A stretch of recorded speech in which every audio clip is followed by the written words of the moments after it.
ఈ అమ్మాయి అతన్ని ఎంత మిస్ అవుతుందో ఆ మెసేజ్లో హార్ట్ పగిలిపోయింది. నేను ఎక్కడున్నా చూడాలనిపిస్తే 10 నిమిషాల్లో నా ముందుండేవాడు. నాకేం కావాలో నాకంటే ఎక్కువ వాడికే తెలుసు. ఆకలి అవుతుందిరా అంటే అర్ధరాత్రిని చూడకుండా ఏదైనా తెచ్చి తినిపించి పడుకోబెట్టేవాడు.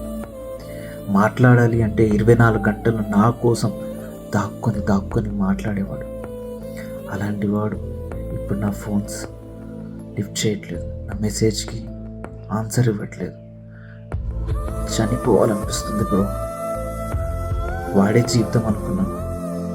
వెళ్ళిన ప్రతి గుడిలో మొక్కాను మేమిద్దరం కలిసి బాగుండాలని. ఏ టెస్ట్ తగిలిందేమో తెలియదు కానీ వాడు ఇంకా మాట్లాడట్లేదు. వాడు నన్ను వద్దంటున్నాడు, వదిలేశాడు బ్రో. ఈ జీవితం వదిలేద్దాం అనుకుంటున్నాను. Please help me bro.